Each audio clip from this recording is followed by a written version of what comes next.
Well, it's a pleasure and an honor to be able to present today. We're grateful for those participating in the event live with us now. We know that people will be participating in some of the released video of the event. So at any point, if you're watching this, thank you for being here. Thank you for an interest in learning about the work that we do at Immersion.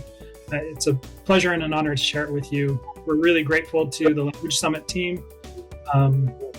I've participated in events like this, digital in-person events, and this really has been an outstandingly well-run event that's been a privilege to be a part of.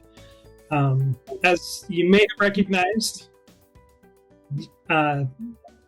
through the description of what we're talking about now, we're going to be talking about how AI technologies can democratize language learning and assessment. It's something that we're committed to and passionate about at Immersion. Awesome. Yeah, so I'm really, personally excited about this session because, as a Korean immigrant, language learning has been a huge part of my life. And I believe that, AI is going to disrupt the whole language learning industry. And, Judson and his company Immersion are already disrupting the whole language learning industry through AI. So for those who don't know, my name is Jun Bae. I'm the co-founder and CEO of Apollo. And today we're so excited to have Judson.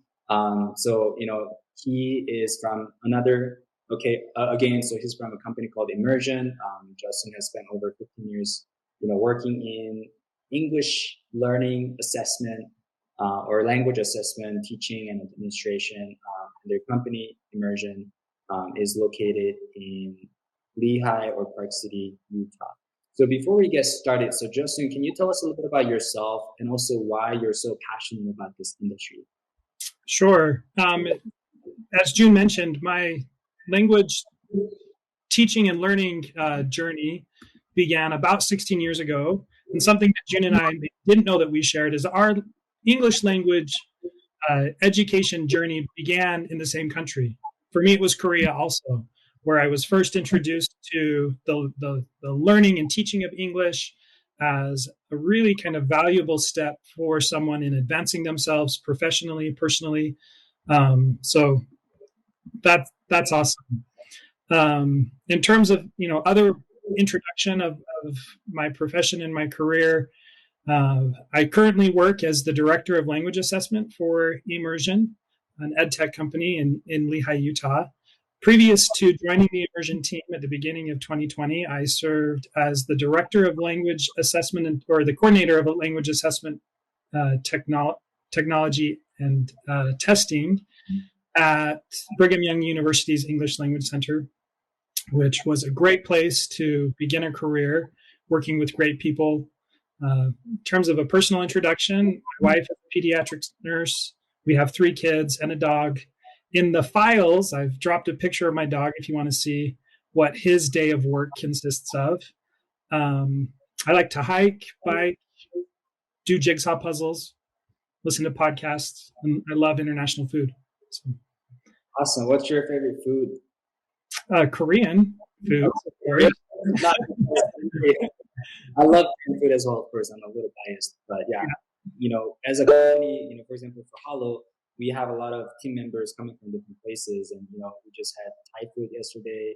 Love Korean food, and it's really fun to be able to experience new cultures through different types of food as well. But so we're so excited to learn from you about how AI can improve inequities, and also open doors of opportunity for language education and employment. So, Justin, if you're ready, let's go ahead and share our screen and jump right into the presentation.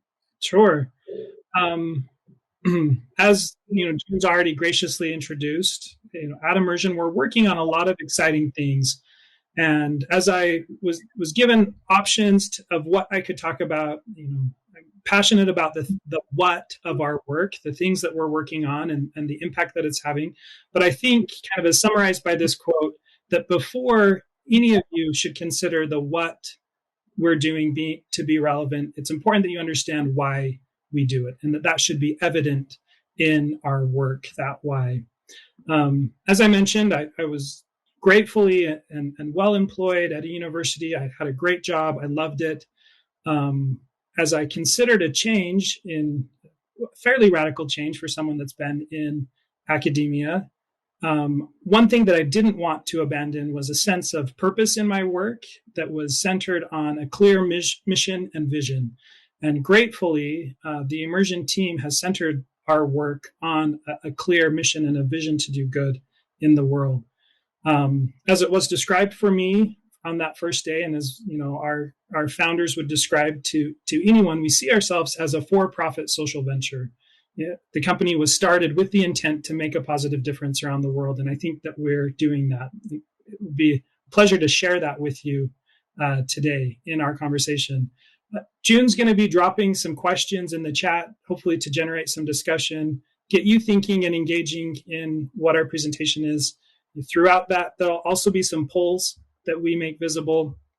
Again, just trying to create some engagement for those of you who are participating. We'll happily address any of those comments and questions as the presentation goes along. In terms of our mission at Immersion, we see ourselves as closing the global communication gap. It's a succinct, a clear stated summary of what we try, what our efforts are trying to accomplish. We've also extended that with a clearly stated vision statement, explaining the why behind that what, that we want our work to help language learners around the world access better employment and education opportunities. Again, from the beginning, this has been well stated and clearly understood. We talk about it, we think about it, we strategize towards this mission and vision statement. But one of the things that I appreciate is our leadership gap recognized, maybe as you've recognized in this slide, that there was a gap between this mission and our vision. It wasn't clearly stated how we were going to bridge that gap. One of our company culture values is truth seeking. We believe that it's important to ask yourself those critical questions and to not be afraid of kind of identifying gaps in your work or in how you're thinking or talking about your work. And through truth seeking, our leadership team early this year clarified this how question, that we were going to close the global communication gap and provide language learners with better access to education and employment through democratizing language assessments and learning with AI-powered products. Since that was stated, it's really kind of fueled a lot of thought that I've had about the work that we do. And it's encouraged me to think a little bit differently about that work and frame it a little bit differently in the context of the users of our technology. I think, like me, the word that stood out first, if you're like me, was democratize. This idea of democratizing language assessment and learning with AI-powered products. Democratizing brings with it a lot of kind of positive attributes. If you were to read a book about writing a vision statement, it would tell you that the words that you choose should be aspirational and substantive and timeless and uplifting and even inspirational. And I think this word democratize checks all of those boxes. But again, to our truth-seeking culture at Immersion, it's important that we don't just use these good words, but that these good words are grounded and evident in the work that we do, that we're actually doing the thing that we say that we're going to do. To democratize something means to bring that thing of value to every man. And again, I'd maybe update that, bring it out of the 80s with to bring that thing of value to every human. This something of value that we're committed to bringing is significant, and I think it's likely significant to the participants in this conference. The opportunity to show as a language learner how you can use your language ability to contribute towards important work is significant. There's power that comes from knowing where you stand in your language learning journey. And as a collective society, it's important that we know where this language capital is and that organizations and businesses are able to clearly identify those with language talent and bring them into their organizations and make use of that valuable skill. For me, another point of power was the reflection that this word democratize spoke to and was a reckoning of inequity. you can't bring something to someone that they already have. And our vision that there's a need to democratize kind of speaks to those barriers of inequity that exist in our professional field, in language learning, in language assessment. And I think that's powerful and has caused a lot of reflection for me. I would imagine that someone could kind of Freudianly interpret why I chose this particular picture of Houston's mission control recognizing that there was a problem and having it be composed of kind of white men in stiffly starched shirts. And it would maybe reveal something a little bit about my, position of privilege and experiences. As June introduced, I've been in language learning and assessment for a long time. And there's a certain degree of kind of pain and guilt or shame around how fresh some of this thinking about inequity in language learning and language assessment is to me. As I tried to kind of identify those areas in which I see there being inequities. It wasn't hard for me to come up with some of these things: poverty, racism, sexism, segregation, a lack of resources in certain areas, a centrism in, United States culture or Westernism, instability of certain places that disrupt a learner's ability to learn or show their learning. Health, we've had a lot of disruptions connected to health in the last year. There's corruption. There's a lot of things that keep people from language learning and from being able to access the language, the value that comes from language learning opportunities. I left space there. I recognize that, these are the things that I can see, but I know that there are other things that I can't see. And I'm excited to kind of learn from you each about what are the inequities that you've encountered in your experiences of working with language learners and in language learning programs.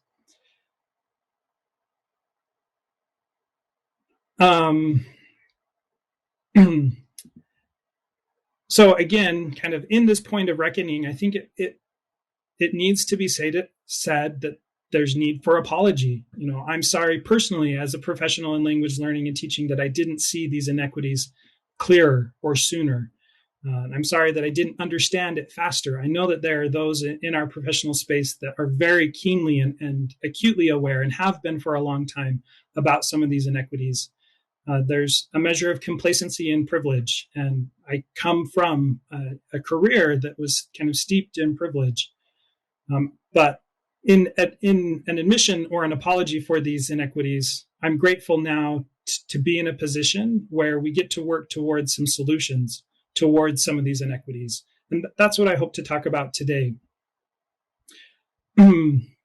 Within our vision statement, if you're like me, there's a little bit of a juxtaposition or maybe kind of a conflict between kind of the human qualities of democratizing this thing and what that means, and AI or artificial intelligence, which is seen as being kind of cold or uncaring or a lack of emotion.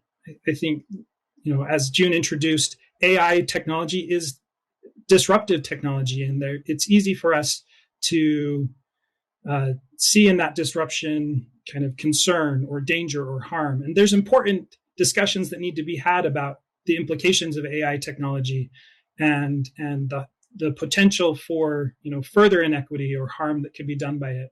But really, at Immersion, we don't necessarily see the conflict between these two ideals, the ideal of democratization and artificial intelligence. Actually, we see them as it being a means to those human ideals, that it's democratization via artificial intelligence and the products that use those technologies. We very much see artificial intelligent tools as tools.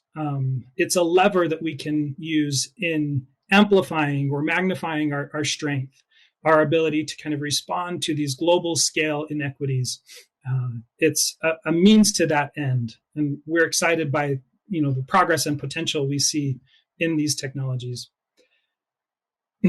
One of kind of the many mentors that I had at BYU said this about 20 years ago now. in regards to technology's ability to disrupt and maybe present some threat to us. That at that time, the kind of avant-garde or new technology computers weren't going to replace language professionals. However, language professionals who use computers would replace those who do not. And I think we've seen that the propheticness of that statement from Dr. Clifford. I think if we were to bring that quote into our kind of our modern era, artificial intelligence isn't going to replace language professionals. However, language professionals who use AI will replace those who do not. And there's great potential and promise in AI technologies, and a lot of accountability and responsibility as well. As I reflected about kind of our work at Immersion and this desire to democratize through AI technologies, I've centered my thinking around three areas that I see that these AI technologies offers solutions towards: access, equity, and fit. First, in terms of access, again, we very much recognize that we're not alone in our efforts or desires to work in this space and to work towards these solutions. One of the individuals who I've long respected for his work in this area, his name is Luis van Aan, and he is an engineer, a computer science engineer, and an entrepreneur, and he himself is an English language learner. You first encountered Luis's work in CAPTCHAs, which were a security protocol to ensure that people who were putting things online were actually humans and not machines. After he reached a measure of success and recognition through this CAPTCHA work, he was wondering, what do I do next? And he reflected on his own personal experience. Again, he was an English language learner himself. He's from the country of Guatemala. And he remembered that in order for him to matriculate or enter into Carnegie Mellon University, where he did his undergraduate study, that he needed to do what international students need to do around the world. He needed to show his language credential by taking the TOEFL test. For him, in order to kind of meet the deadlines and get that credential in time for him to be admitted to the university, he actually had to fly to another country. He describes in the presentation that I was at. And at the time, he didn't really think much of that. He was simply kind of using the resources at hand to do what needed to be done. But again, kind of years later, as he's reflecting on this, he recognized that's a barrier. In his position of kind of privilege and resourcedness, he was able to take that test and as a result kind of step forward in his professional and personal journey where millions of others like him from his own country he recognized wouldn't have been able to clear those barriers to access. And his goal then was towards improving the access to language learning materials through Duolingo, the app that I'm sure we're all familiar with, and through an approach to assessment that would make those assessments much more accessible. When it comes to access and kind of the barriers that stand in the way between language learners and accessing what they need in order to show what they can do, we can aggregate those barriers or kind of roughly divide them between costs.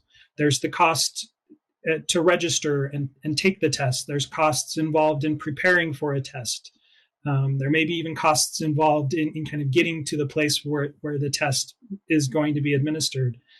There's immense costs in time. There's the cost of time between deciding that you want to take the test and actually being able to take the test. There's costs associated with the delay between taking a test and then actually getting the credential that you need the test to provide.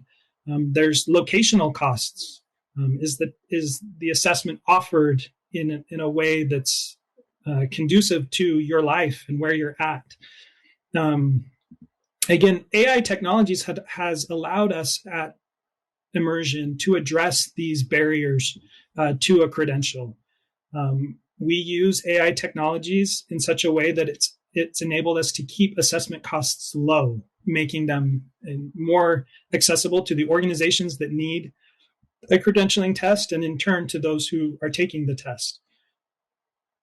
AI technologies both require us to be focused in what we measure and how we measure, and reduce the amount of time in taking the test, which is significant, and then the time between taking the test and the results, and having that test scored. Results can be immediate, and feedback or that credential can come immediately.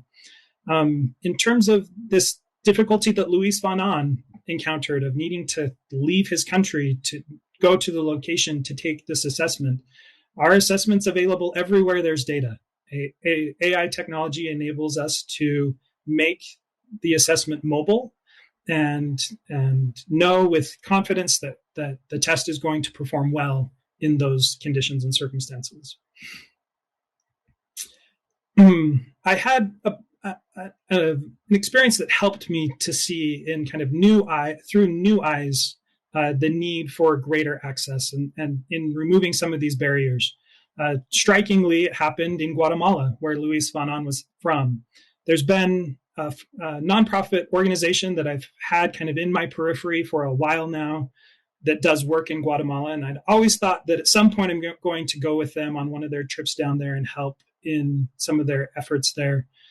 I didn't think that 2020, the year of a pandemic, would be when that opportunity was most ideal, but it turned out that it was. And in November of last year, I joined a team that was going down to do some of these different works. One of the projects of that particular trip that kind of captured my attention, given the work that I do at Immersion, was that the nonprofit had previously invested in a school there in an agricultural area outside of Guatemala City called Patsicía.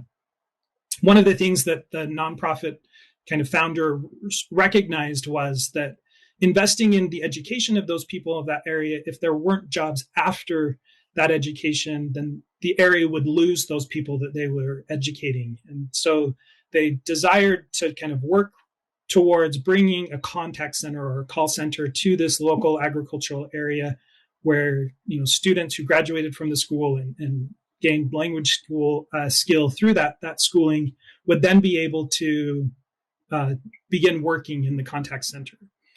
They lined up some contacts, and they were working with a group who had, you know, generously said, yeah, definitely, we can create a satellite office in this local area.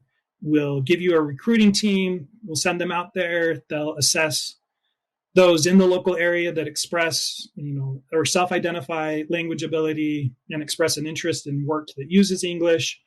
And you know, for us from the nonprofit perspective, we're thrilled by that opportunity. And they did as they said. They sent out a recruiting team. Under kind of the banner of a jobs fair, they interviewed 30 people, a handful of which had kind of the language ability that they were looking for to enter into kind of a finishing school component to their training program. They had a lot of interest in the local area. They had 300 people or so that responded to these initial advertisings about a potential opening. The first day they tested 30, they came out again, they tested about the same number over a day of their testing. Today, there are 12 people in this local area that are working in kind of contact center role work, and there are 15 others that are in process in finishing their language development towards that end. This is a thrilling prospect, life-changing for these individuals. It changes the dynamic and opportunity in the area. A huge win for everyone. Again, I don't want to diminish kind of what was done, but in the back of my mind, knowing, you know, the tools and the instruments that are out there, that I was caught or I've reflected on what wasn't done. While there were 60 people that were screened for this opportunity, there are 240 who are still waiting. The inefficiencies of the human-centered processes persist, and they you know, create some of these friction points, as we would say, in our industry. In order for them to get through all those that are interested in seeing if they have the skills that they need, they'll need 8 more events. You know, so far the pace has been about 1 per month, which again, if the current rate of success holds, that means there's about 50 people who could be credentialed for work or directed to one of the language learning programs of the nonprofit organizations. This inefficiency of this older kind of human-centered process, in contrast to what we can do, where in 15 minutes, all 240 of these individuals could have their abilities accessed. And in case you're wondering, like, help is on the way. We're working with the nonprofit in kind of clearing this backlog of those who need to be tested. And we're excited and pleased to do that under our Immersion Gives Back banner.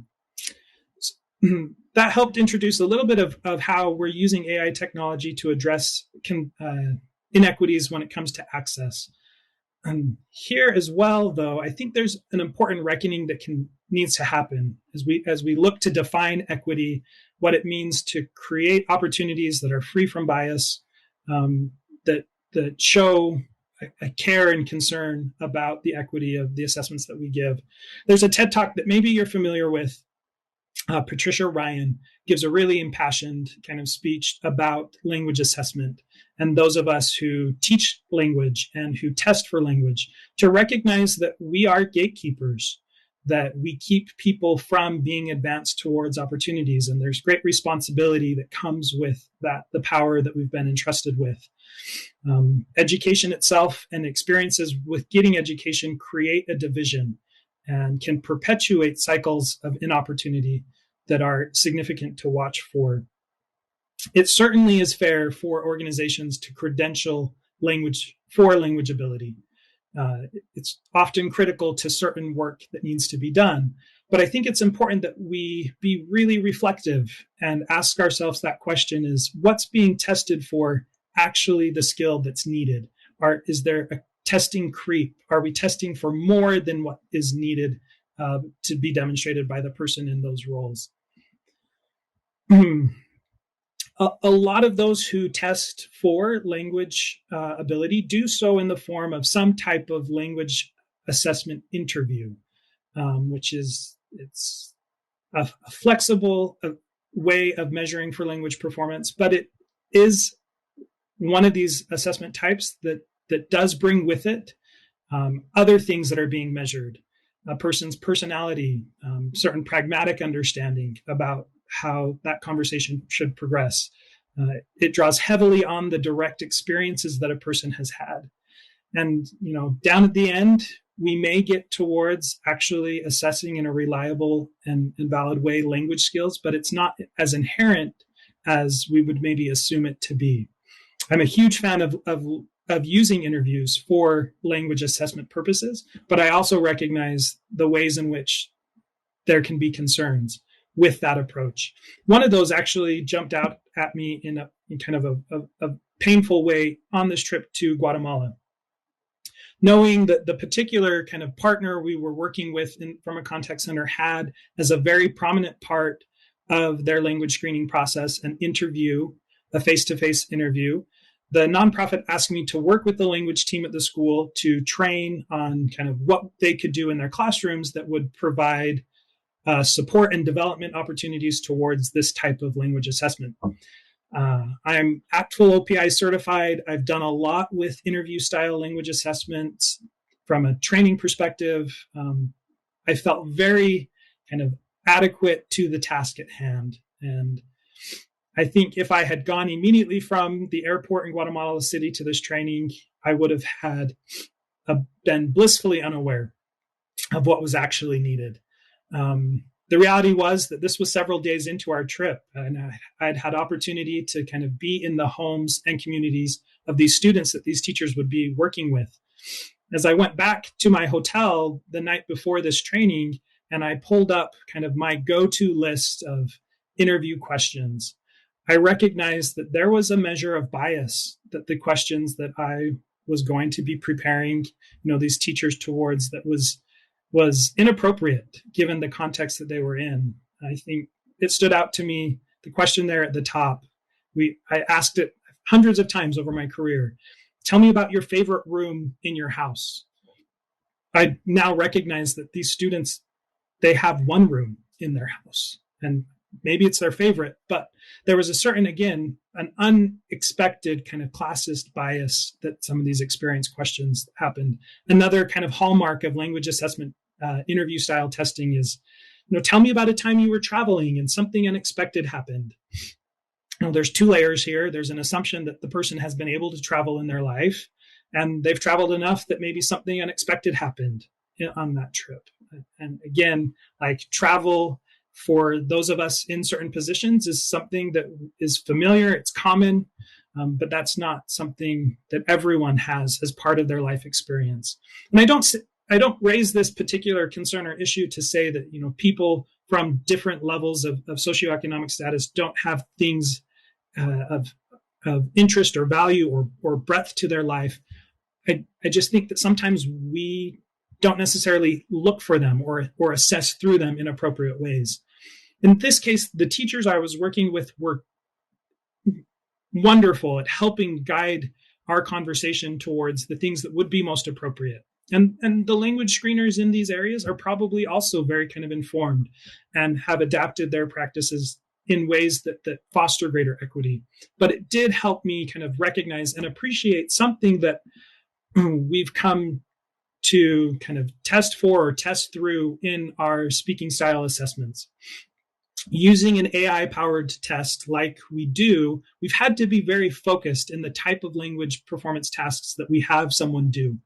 We use a task type called elicited imitation, where a test taker hears a sentence and then they repeat back and have recorded the sentence as accurately as their language ability and allows them to. What happens with this focus item type is it strips out some of these potential biases of a more interview style test. It's focused on linguistic evidence. It's less filtered through personality, pragmatics, and it's neutral to personal experiences.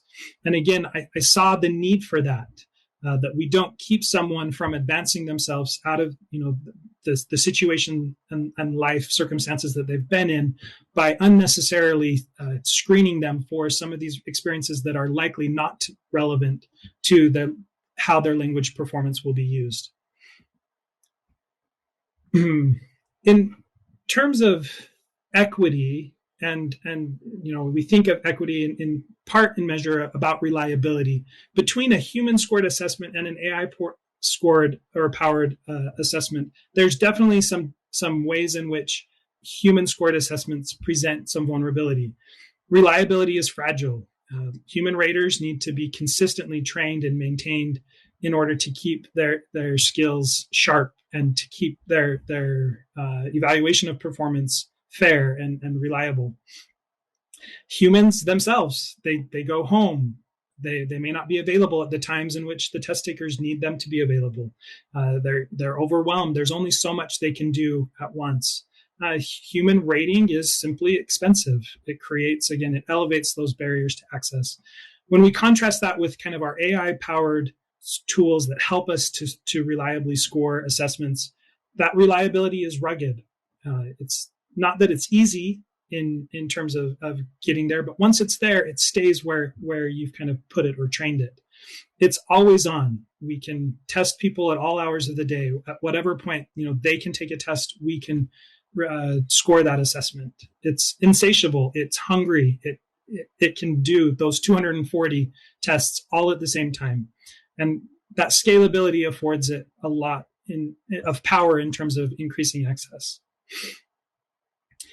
Finally, and kind of where my passion is the strongest, is that AI-powered tools allow us to have better fit in our assessment. Another anecdote from this trip to Guatemala, as a way to involve my family who wasn't able to go with me in some of the service that we were doing, we were given kind of the names and ages and shoe sizes of a family, and we were able to kind of prepare for them gifts. It was right about Christmas time in November for the family that included an outfit and shoes and a small toy for each of the kids. I don't know if you can put yourself in kind of the stressful position that comes from shopping for someone you've never met, trying to select an outfit and only have their ages and shoe size and their name, and to buy those things in advance and then have them open in front of me, there was that certain measure of just terror that came from having made those choices and being concerned about fit. In a kind of a related kind of instance, there's a local nonprofit that's really admirable here in our Wasatch Front area. It's called Suited for Good. It works with one of the local men's retail companies, where for every suit that's purchased, there's one that's donated to someone who's in need, homeless, or returned veteran, or even a high school age kid who can't afford, or a college graduate who can't afford a suit to enter into the workforce. In addition to the donation of clothing, though, one of the things that really stood out to me in their description of their work is that they bring in that individual and they tailor the suit to them just as they would for any of their paid clients, that there was dignity in fitting that donation to the person and giving them the chance to look as put together as someone who had paid for that. This concept of fit is really, I think, important for us to discuss. And AI-powered technologies allow us to create more customized experiences that meet people where their ability is. Any background in language testing and training will teach you that when the demand of a language performance task is close to the person's ability, the information that you receive from that language task is more meaningful. As a result, in creating these AI-powered tests, we've been able to create tests that are adaptive, that with each test or with each question, the test gains kind of a more focused view of what that person can do and selects the next task to be more appropriately fit to that revealed ability. If there's something that comes up as someone's being assessed that is in counter to kind of the pattern that's been demonstrated thus far, it doesn't just blow past that. It confirms that, was that an anomaly or was that something about ability, and then continues forward.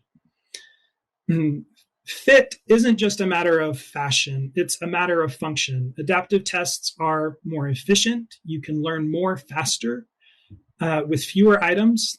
They're more reliable, again, because you're asking more questions at this better threshold of difficulty that gives you more meaning.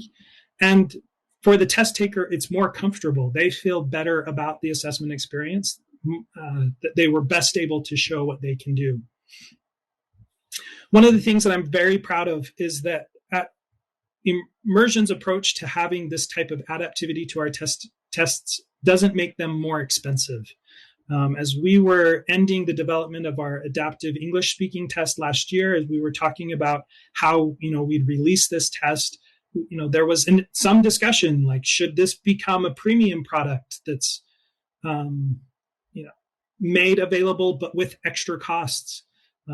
In that discussion, our founders said, adaptivity for us is not a feature; it's part of our mission. We want the benefits of adaptivity to reach all of our test takers and users. I'll end my presentation and welcome any questions that you have by bringing you back to our culture. We've acronymed our culture around TEST. The first T I've introduced, it's the truth seeker, that hopefully has been evident in the things that we've talked about. And part of truth seeking is recognizing that you can't do everything on your own. And paired with that truth seeking is this ideal of team playerness, recognizing that we accomplish most when we work in collaboration with others, that there should be a desire for us to grow that team and to make meaningful use of those around us. So I'll conclude with an invitation. If the things that I've discussed have resonated with you, if they've captured your attention, if they've raised your questions, we welcome your participation in this work that we're doing. We need your expertise and benefit from that. What would this look like? Well, we would love to put our product in front of you in a demo or kind of a UX interview where we ask you questions about your experience. one of the areas in which AI technologies can be threatened or vulnerable is when they're built upon a non-representative sampling of language users. Whenever we're working on a new product, one of the real challenges that we face is ensuring that we've appropriately trained the AI solution across a sample of language learners that is well representative. So if you can help connect us with language learners that can be part of this training of the AI solutions, we'll create better, fairer products. We'd love you to be our eyes around the world. As I introduced, we have this Immersion Gives Back initiative that allows us to go into areas and help with, what we have to offer. And if you know of an opportunity for us to be of benefit, we would love to hear about it and talk with you about that. And finally, we want to hear your problems. We want to know the things that prevent you from contributing the value that your organization offers. I think we have some solutions that can really step in and be of benefit. So please reach out. Like in this conference, I've got my contact information at the end of the slide deck. We would love to hear from you and work together with you. June, I think that's all that I have from a presentation perspective. Did you want to lead out in a Q&A? Yeah, for sure. Thank you, Judson, for your presentation. It was amazing. As I was listening, I was thinking, wow, as I speak with somebody, it would be awesome if a technology evaluates and assesses my speaking skills and also like provides feedback and all the details that I can look at for me to be able to understand where I am at right now and what I can do to improve. So I think there's a lot of potential in AI and technologies for language learning particularly. And it's so good to see companies like, Immersion and Duolingo, like really trying to democratize the language learning industry and also, improving the inequities for the better. And from my perspective, I think education and the ed tech market, the language learning market have been a little conservative, I would say. But, there's a lot of companies that are trying to democratize right now and innovate and disrupt the whole industry. And I think schools and organizations started embracing all these technologies. And I think, companies like Immersion have a lot of potential to be able to really improve what we have been having in this industry, but really try to do our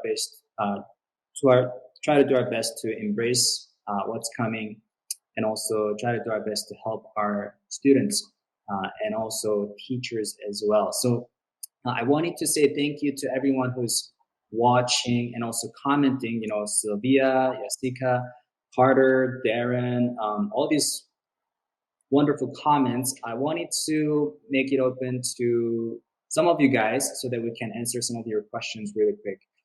And I wrote down some questions here, so maybe I can ask you one of these questions really quick, Judson, while we're waiting. So Carter asked, does it make sense to ponder not just overcoming these obstacles, but considering the credential itself an obstacle? Yeah, definitely. I think that, again, kind of Patricia Ryan raised that question in her TED Talk. Again, like if there's something about that, getting that credential that keeps it from being available to others, like that's a problem. And I think what we'll see as that there's certainly continued conversation needed here, and us identifying ways in which any of the barriers that might keep someone from getting a credential evaporate. I think credentials themselves provide an answer to a problem that someone has when it comes to assessing, what is maybe a scarce resource. There's only so many positions that a company can hire and fill, and it's fair or it's reasonable that they would want to, from their interests, fill those with the most capable people that they could, so long as they're drawing from a complete pool of who can present that ability. But definitely, I think and we're seeing a lot of disruption in assessment spaces that have happened over the last year. You have universities that previously would have never imagined not requiring the ACT or SAT, not requiring the ACT or the SAT because of the inability that people have had of accessing those tests because of the pandemic. And it will be really interesting to see kind of how the reverberations of the current situation kind of fuel a move towards some of these conversations that we need to have. But I think that's really an insightful question. Yeah, looks like there's another question from Carter. So, in what ways are human assessments still superior to AI assessment? Yeah, well, I mean, despite our best efforts, like AI remains a burden on it to be very focused. So a human can very kind of freely move from one task or challenge to another, and you can do a lot of creative things in kind of what's presented from the content or the experience or the interaction that our AI tests can't do yet. So they're, and again, kind of one of the ways in which a human test remains kind of superior is that it's human. Like, it's using the language in the way that we want the language to be used. It's connecting. And again, like, AI technologies have come a long way. They're kind of more kind of natural, more comfortable than they've ever been before. But talking to a human feels differently than talking to a computer. And I think that that's not insignificant. Yeah, awesome. Thank you. Another question from Darren. How do you approach auditing your AI tools and data sets for biases? Yeah, so that's a challenge. One of the ways that we approach that challenge is making sure, again, kind of like I mentioned in our call for participation, that we've appropriately and broadly sampled from the population of language learners, that sampling has been, again, as equitable and as varied as it can be. So that's one of the things that we do. And we work with a data team that looks for other kind of indications of bias through the psychometrics that are run in that data that comes through the calibration. One of the things that it requires us to learn a little bit more about a test subject, in terms of their some of their background information, and we can use that background information along with the performance of individual test content or items to check for some of those biases. And then the eyes of those that work with us, that also, augment what we could even recognize in being potentially problematic. Yeah, I think these are all wonderful questions. And I do have a question for you, Justin, as well. So my question for you is, where do you see it going, with your technology, right? For your future with your technology, do you think you're planning to expand into different areas as well through this AI technology? For example, there are native speakers that might want to improve their public speaking, or Sure. there could be other opportunities in different languages as well. So, you guys are mainly focused on English learning and English teaching right now. Are you planning to expand into different areas as well down the road, or are you probably going to focus on the English language? Yeah, that's a great question. And a point of clarification is, while like most language learning or language development focused companies are, there's a lot of our work that's around English language learning, but we also kind of have released products in 7 languages currently, and we're adding that. So that's one area in which we want to grow. We want to make sure that similar solutions that we have available in these languages are available in the languages of need around the world. So that's one area where we're trying to expand our reach, is in the languages that we can test for using the tools that we've identified. Currently, our focus really, we talk about kind of our strategic focus as a company in 3 areas: gauge, guide, and grow. The gauge piece is, are there tools available to accurately and automatically assess someone's language performance ability? Guide is connected to helping people to appropriately use the test data that our products generate. And then that last area is kind of where I bring a lot of passion and interest, is in that grow area, where we can use a testing solution to help enhance learner development. So it's not just about like where is someone at the end of a language learning journey, but how can iterative assessment help inform and direct the learner and also the teacher of languages. And I think that's kind of where we see ourselves kind of growing or expanding going forward. Awesome. Sweet. Well, thank you, Justin, for your time again and your presentation. We'll go ahead and close our session, but I wanted to say thank you to everyone who participated and commented and also asked us questions. We're going to take a break for about 10 minutes, and then the next session will be starting in 10 minutes. So if you have any questions or comments or suggestions for Judson, please go ahead and send him an email. He's available for you guys. So, his website is immersion.ai, and justin.hart@immersion.ai is his email address. So thank you, everyone. Have a wonderful day. We'll talk soon.